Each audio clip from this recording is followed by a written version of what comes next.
अब देखो यार, अगर तुम लोग AEW सुपरस्टार जॉन मॉक्सली के फैन हो तो ये वाली वीडियो तुम्हारे लिए होने वाली है, क्योंकि गाइस यहाँ पर अमेरिका के बिगेस्ट इंडिपेंडेंट रेसलिंग इवेंट के ऊपर मॉक्सली का नाम अनाउंस हो चुका है। FTR के टोनी खान के साथ कॉन्ट्रैक्ट नेगोशिएशन को लेकर FTR ने काफी बड़ा खुलासा कर दिया है। AEW का डबल और नथिंग 2023 पेपर व्यू कहाँ होगा, ये चीज भी फाइनली रिवील हो चुकी है। AEW के हाउस शो के अनाउंस होने के बाद बैक स्टेज का रिएक्शन सामने आ चुका है। स्वर्व स्ट्रिकलैंड के AEW में बिगेस्ट नीडल मूवर होने को लेकर स्वर्व स्ट्रिकलैंड ने उनके लेटेस्ट इंटरव्यू में बात की है और गाइस टोनी खान ने एक बार फिर से क्लियर कर दिया है कि वो WWE के साथ काम करना चाहते हैं। तो गाइस चलिए बिना किसी देरी के शुरू करते हैं इस वीडियो को और बात करेंगे सबसे पहले AEW के only 3 time world champion John Moxley की। वेल गाइस, जैसा कि आप लोग को याद होगा, जॉन मॉक्सली के AEW में न्यू कॉन्ट्रैक्ट को साइन करने से पहले जब जॉन मॉक्सली AEW में पुराने कॉन्ट्रैक्ट के अंदर काम कर रहे थे तो गाइस AEW के उस कॉन्ट्रैक्ट के अंदर जॉन मॉक्सली AEW के साथ साथ दुनिया की हर इंडी कंपनी पर काम करते थे।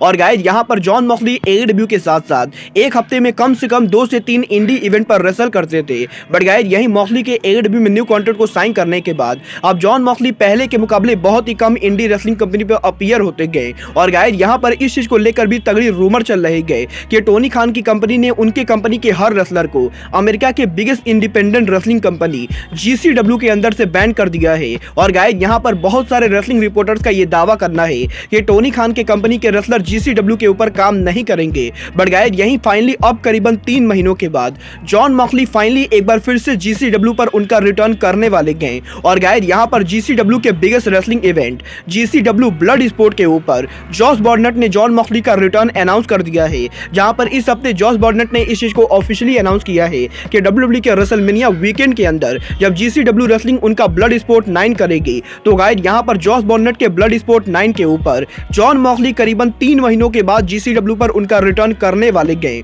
और गाइस यहां पर 30 मार्च को ब्लड स्पोर्ट के ऊपर जॉन मॉक्सली अमेरिका के बिगेस्ट इंडिपेंडेंट रेसलिंग इवेंट पर अपीयर होंगे। वेल गाइस देखना बहुत ही दिलचस्प होगा कि ब्लड स्पोर्ट पर इस बार जॉन मॉक्सली का ओपोनेंट कौन होता है। बट गाइस जहां तक बात रही AEW की तो गाइस इस हफ्ते FTR ने AEW में उनके कॉन्ट्रैक्ट नेगोशिएशन को लेकर उनके लेटेस्ट पॉडकास्ट पर बात की गई, जहां पर डेक्स एडवुड ने इस चीज को कंफर्म किया है कि FTR के 2020 में WWE से रिलीज होने से पहले WWE ने FTR को पहले ही बता दिया था कि वो कंपनी से FTR को रिलीज करने वाले गए। और गाइस यहां पर जब WWE के ऑफिशियल ने FTR को ये बताया कि FTR को WWE से 2 दिनों के अंदर रिलीज किया जाने वाला है तो गाइस उसी समय FTR ने यंग बस को मैसेज किया था। और गाइस यंग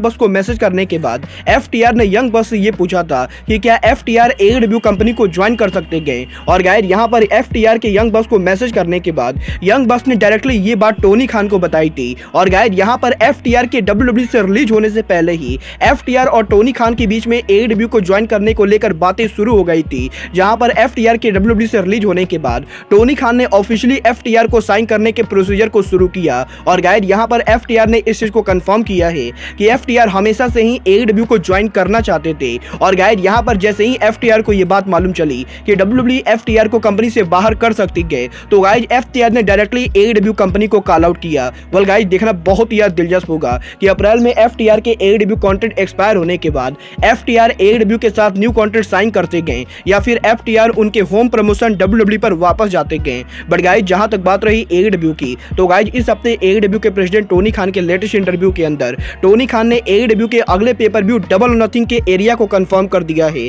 जहां पर टोनी खान ने इस चीज को कंफर्म किया है कि AEW कंपनी इस साल भी उनके डबल और नथिंग पेपर व्यू को और कहीं नहीं बल्कि लॉस वेगस नेवाडा में करने वाली है। और गाइस जिस तरीके से AEW हर साल उनके पेपर व्यू को लॉस वेगस नेवाडा के अंदर ही करते गए, इस साल भी AEW का डबल और nothing pay per view AEW company Las Vegas area में ले जाने वाली है। गाइस देखना बहुत ही दिलचस्प होगा कि लास्ट ईयर T-Mobile अरीना में AEW के बड़े ब्लॉकबस्टर डबल और नथिंग के बाद AEW के इस साल का डबल और nothing pay per view Tony Khan Las Vegas में किस अरीना में होल्ड करते गए। बट गाइस जहां तक बात रही AEW के फ्यूचर इवेंट की तो गाइस जैसा कि मैंने आप लोग को ऑलरेडी बताया है AEW कंपनी फाइनली 2023 के अंदर उनके कंपनी के लाइव इवेंट को स्टार्ट कर रही है। और गाइस जिस तरीके से WWE उनके रॉ, स्मैकडाउन और NXT के अलावा हफ्ते में कई सारे अलग अलग लाइव इवेंट करती गए, AEW कंपनी भी अब उनके हाउस शो को करने वाली है, जहां पर AEW का पहला लाइव इवेंट और कहीं ना होके बल्कि 18 मार्च को होने वाला है। और गाइस यहीं AEW के लाइव इवेंट हाउस शो के अनाउंस होने के बाद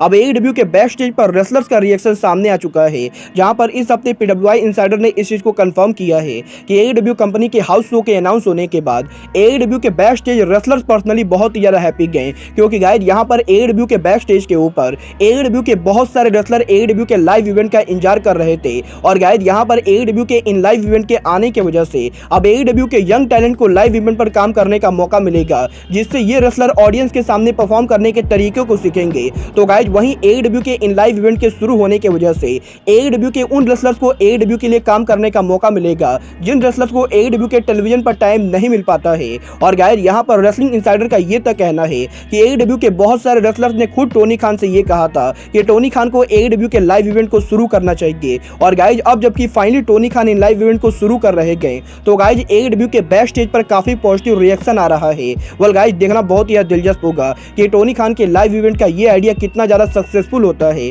बट गाइस जहां तक बात रही टोनी खान की, तो गाइस इस हफ्ते AEW सुपरस्टार स्वर्व स्ट्रिकलैंड के लेटेस्ट इंटरव्यू के अंदर स्वर्व स्ट्रिकलैंड ने टोनी खान के साथ उनके बैक स्टेज पे बातचीत को लेकर बात की गई, जहां पर स्वर्व स्ट्रिकलैंड का ये कहना है कि स्वर्व स्ट्रिकलैंड को ये बात बढ़िया तरीके से मालूम है कि स्वर्व स्ट्रिकलैंड जब भी AEW के डायनामाइट शो पर अपीयर होते गए तो गाइस AEW डायनामाइट की व्यूअरशिप ऑटोमेटिकली बढ़ जाती गए। और गाइस यहाँ पर स्वर्व स्ट्रिकलैंड AEW कंपनी के अंदर डेफिनेटली AEW कंपनी के one of the biggest needle mover है। बट गाइस जहां तक बात रही स्वर्व स्ट्रिकलैंड के AEW में स्टोरी लाइन और फ्रिक्शन की, तो गाइस यहाँ पर स्वर्व स्ट्रिकलैंड का ये कहना है कि स्वर्व स्ट्रिकलैंड AEW में उनके किसी भी स्टोरी लाइन के लिए डायरेक्टली टोनी खान के साथ बात करते गए। और गाइस यहाँ पर लगभग AEW के हर डायनामाइट और रैम्पेज के बैक स्टेज के ऊपर स्वर्व स्ट्रिकलैंड टोनी खान से 15 से 20 मिनट तक डिस्कस करते गए। और गाइस यहाँ पर स्वर्व स्ट्रिकलैंड को ये लगता है कि अगर टोनी खान स्वर्व स्ट्रिकलैंड के हर आइडिया को सही से प्रोड्यूस करते गए तो गाइस आने वाले कुछ सालों के अंदर स्वर्व स्ट्रिकलैंड इस कंपनी को एक अलग ही लेवल पर ले जाने वाले गए। और गाइस स्वर्व स्ट्रिकलैंड ये देखने के लिए बहुत ही ज्यादा एक्साइटेड है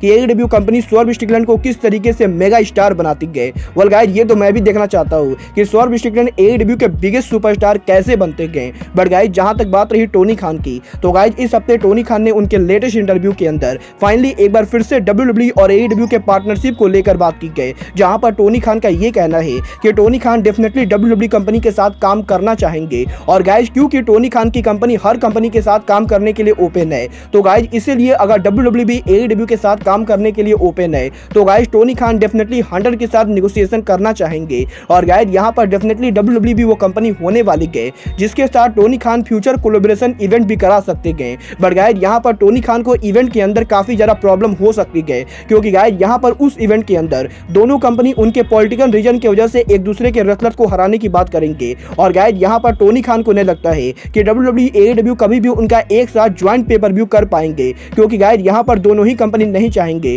कि उनके कंपनी के रेसलर दूसरे कंपनी के रेसलर से हारे। और गाइस यहाँ पर इन दोनों के पॉलिटिकल इशू की वजह से ये दोनों कंपनी कभी भी एक साथ पार्टनरशिप के अंदर इवेंट नहीं करा सकते गए। वेल गाइस आपको क्या लगता है टोनी खान और WWE को एक साथ काम करना चाहिए या नहीं? आप लोग मुझे कमेंट करके बताइए। बट गाइस मैं तो बिल्कुल भी WWE और AEW का पार्टनरशिप देखना नहीं चाहता हूं। और गाइस मुझे तो बिल्कुल भी नहीं लगता है कि AEW और WWE को एक साथ काम करना चाहिए। बट गाइस अब आज के इस वीडियो में ही मैं मिलता हूं आपसे अपने अगले वीडियो में। बट गाइस तब तक के लिए good bye, good night and bang.